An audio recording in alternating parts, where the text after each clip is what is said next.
Tá, então, que nem eu falei, o análogo e a flutamida, medicações de uso mais restrito, até por conta dos efeitos colaterais, são bastante frequentes, principalmente aqui na flutamida, lesões hepáticas mais importantes, e o análogo, que é uma medicação que seria feita por um tempo muito pequeno.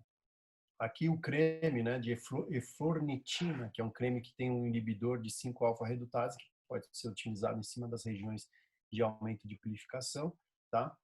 E lembrar que a associação aqui, pensando em hirsutismo, né, a gente pode levar em consideração a aplicação de laser terapia para você fazer o controle da parte dos pelos no geral. Então, um outro grupo de tratamento entraria aqui os medicamentos que são os medicamentos sensibilizadores de insulina, tá? A metformina, a medicação mais utilizada, né? Ela vai levar, principalmente aqui no quadro da SOP, né? Através do aumento da sensibilidade à insulina nesses locais, melhorando a captação e a utilização da glicose periférica, tá? Então, ela vai ser feita ali na dose de 1.000 miligramas a 2.500 miligramas em 2 ou 3 tomadas, né? Lembrar que pode ter os efeitos colaterais de acordo com a sua ingesta alimentar, tá? E a referência padrão da medicação é o glifage. A outra medicação sensibilizadora de insulina é o milinositol, que é um sensibilizador utilizado como suplemento alimentar. Ele traz a melhora dos aspectos metabólicos relacionados à SOP, mas ele ainda precisa de um pouco mais de estudos para ser colocado na prática como tratamento. Tá? E aí aquelas pacientes que estão relacionadas aí ao quadro de infertilidade, né, a gente vai ter aqui a possibilidade de introduzir os indutores de ovulação, né? Os indutores de ovulação, lógico que quando você chega e tem um casal que é um casal que não está conseguindo ter o seu neném, você deve aqui pesquisar o espermograma do marido e também fazer eventualmente uma avaliação das tubas dessa paciente, né? Porque você vai fazer estímulo ovariano para ter as ovulações e de repente é uma paciente que está com uma outra possibilidade associada relacionada ao trânsito ali do óvulo e do espermatozoide pela tuba. Então, se trata de clomifeno, é o mais antigo e talvez o mais utilizado até o momento, né? Ele atua como uma medicação antiestrogênica nos receptores hipotalâmicos. Eles vão bloquear aí o feedback negativo na região hipotalâmica e vai mudar a liberação de GNRH. Então, ele vai tentar trazer uma normalização na liberação do FSH e LH pela hipófise para conseguir levar aquele quadro ovulatório. Então, a gente inicia geralmente com uma dose de 50 miligramas por dia. Essa dose a gente começa entre o segundo e o quinto dia do ciclo menstrual, né? E por volta aí do 11º, 14º dia é feito um ultrassom. Nesse ultrassom a gente vai constatar ou não a resposta ovariana. Se tiver a resposta ovariana, orienta então a paciente para um coito programado. Não tendo a resposta ovariana, então é aumentada a dose, né, podendo ir para um próximo ciclo com 100 miligramas, no eventual outro ciclo, caso não tenha resposta, até 150 miligramas dia, tá? Pode ser feito também na época do pré-ovulatório, a associação com as gonadotrofinas coriônicas, tá? Para se tentar e fazer com que a paciente entre numa situação ovulatória, tá? Então, outra medicação que poderia ser citada aqui como medicação antiestrogênica, né, seria o tamoxifeno, mas é uma medicação que é praticamente não utilizada para esse fim. Okay?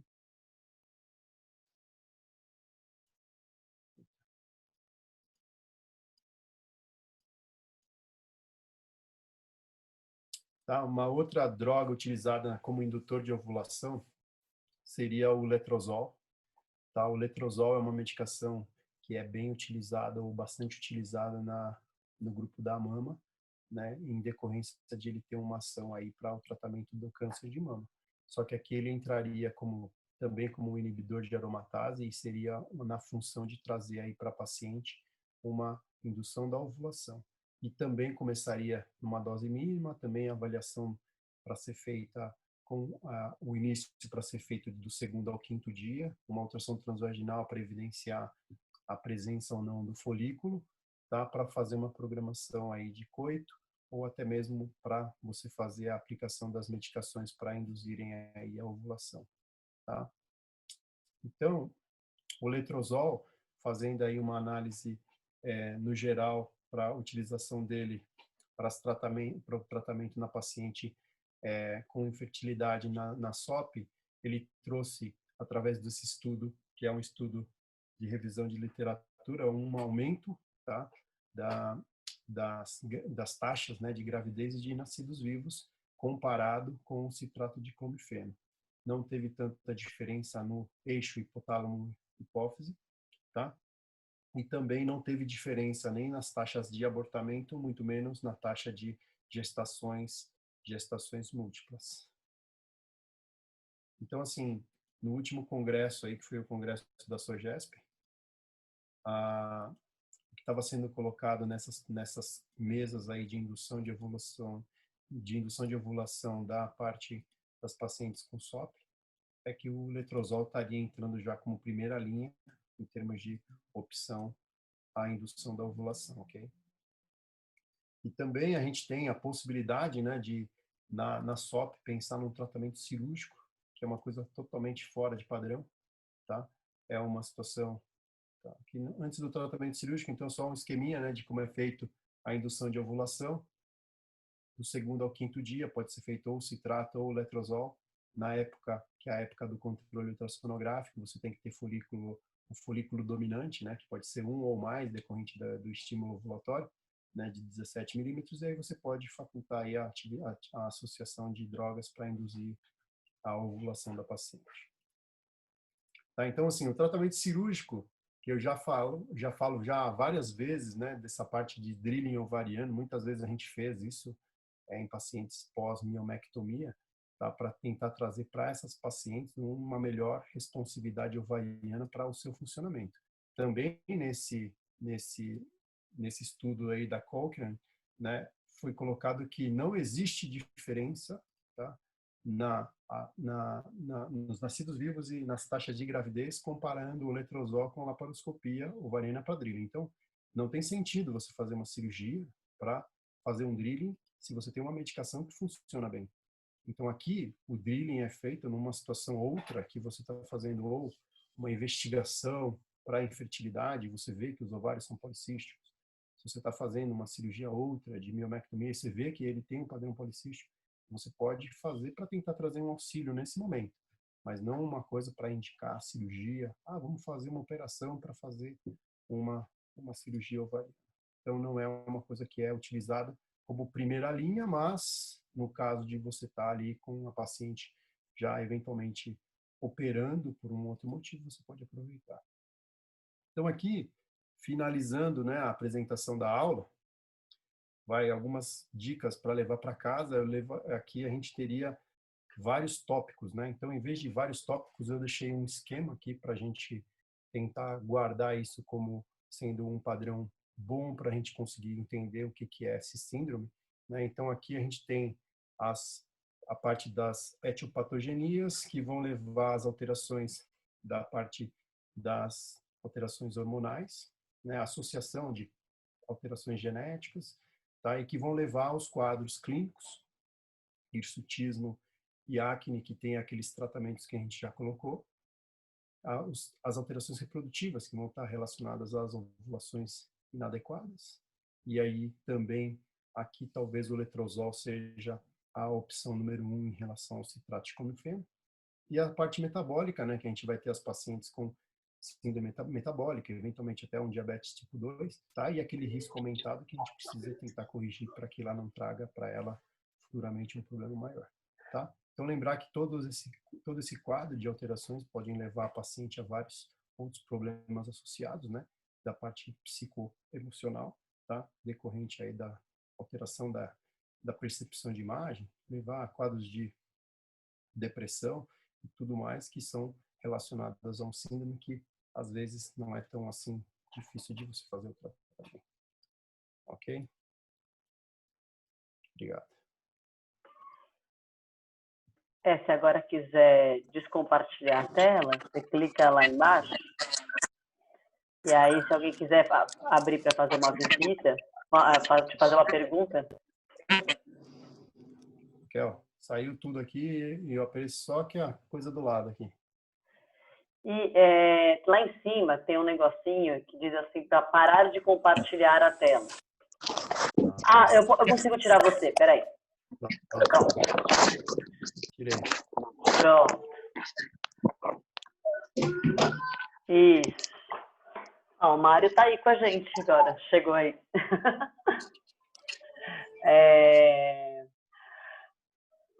Não, gostei muito da aula, Márcio. Em relação às pacientes que você tem contato no consultório, eu não pego tanta paciente de software, eu pego paciente mais no climatério, né, no meu consultório, e na urogineca em si. Geralmente você inicia com que forma de tratamento? O que você avalia quando você pega a paciente para você? Eu gostei bastante que você pôs esquemas bem práticos, né? Quando a gente vai no congresso, ninguém fala como induzir ou qual a ordem das medicações. Achei bem interessante que você fez uma aula bem prática e está trazendo bastante literatura. Então, o pessoal com certeza vai aproveitar bastante. Queria saber como que você lida com essa ordem, com as possibilidades de tratamento, quando você pega uma paciente típica, assim, no seu consultório. Então, vai ter sempre aquela situação de qual é o problema maior, né? Você vai ter desde pacientes que estão se queixando de um quadro de infertilidade, pacientes que estão reclamando da falta da menstruação, então isso tudo vai ser uma coisa dependente. Via de regra, as pacientes sem desejo reprodutivo, no momento, elas vão para a situação do anticoncepcional, né? Então ela vai fazer o anticoncepcional para ter aí o controle, né, de tudo isso e tentar a melhoria dos sintomas, né? Dentro disso, você pode associar outras medicações para eventualmente tratar aí as alterações metabólicas ou alterações relacionadas ao hiperandrogenismo de pele e tal. Então, são coisas que mas via de regra, anticoncepcional, dentro da avaliação dos critérios ali de elegibilidade, se você não tiver uma contraindicação muito clássica, né? Então aí você pode introduzir a medicação sem problema. Algumas pacientes que têm desejo reprodutivo, você já iniciou somente com, por exemplo, com metformina para diminuir a resistência à insulina e ela voltou a ciclar? Porque eu já vi alguns casos que com uma dose baixa de metformina a paciente volta, né, a ter ciclos regulares e a ovular. A dose que é preconizada, né, tipo, se falar a dose baixa, a dose mínima de metformina é de 500, né? Geralmente o valor é muito pequeno, né? Então, geralmente as pacientes você já entra aí com uma dose para 2 vezes ao dia ou mais, né? Lembrar que sempre você começa na dose mínima para diminuir a possibilidade dos efeitos colaterais, né? Então, assim, Tem bastante efeito gastrointestinal. Lógico que se você tem aí um desejo em termos de medicação mínima, em termos de tratamento, você pode fazer um teste, né, de metformina, ver se ela volta a ciclar, e aí voltando ela tem a possibilidade, lógico, de eventualmente engravidar. Uhum. Eu já tratei até pacientes com esse milinositol aí, que é esse Fertisop, tá? Já tive algumas respostas satisfatórias, tá? E traz também uma possibilidade de redução de peso. Só que não é uma medicação assim tão estudada para a gente pegar e falar que é a melhor opção. Entendi. A Nicole levantou a mão. Nick, pode abrir seu microfone e pode falar para nós. Tá me ouvindo? Tô.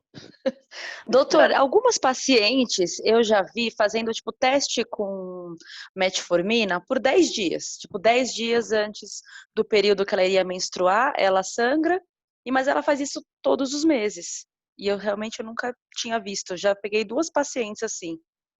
Metformina? Usa metformina. Ela ainda falou, eu uso glifage por 10 dias e eu já vi que se eu fico sem, eu não menstruo. Então, assim, a orientação da endócrino foi usar por 10 dias, todos os meses para poder menstruar.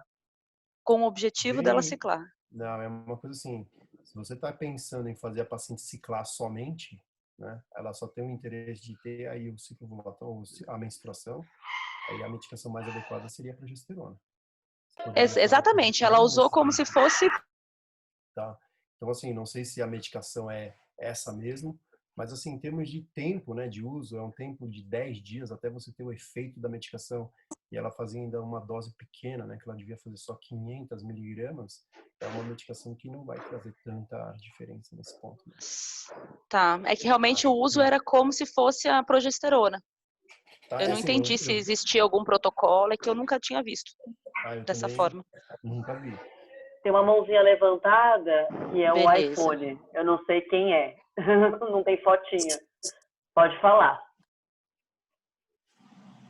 Oi, Raquel. Você Ah, é está a conseguindo me Lília. ouvir? Estou te ouvindo Tudo perfeito. bem? É que a imagem não apareceu, não sabia que era você. Eu não sei como é que faz para aparecer essa imagem. Então, eu queria só falar algumas coisinhas aqui. Primeiro, muito boa a aula, doutor Márcio. Desculpa não Eu vi conseguir você fazer jogando, aqui na você situação que quase eu jogou o tô. neném pra cima aí, tava dando pra ver aqui. Não, eu tô aqui com ele no colo aqui.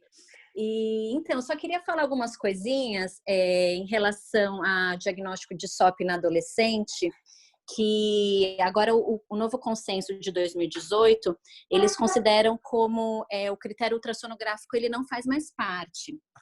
Então, se aquela paciente vem com aqueles ovários policísticos até 8 anos da menarca, ele não entra como diagnóstico.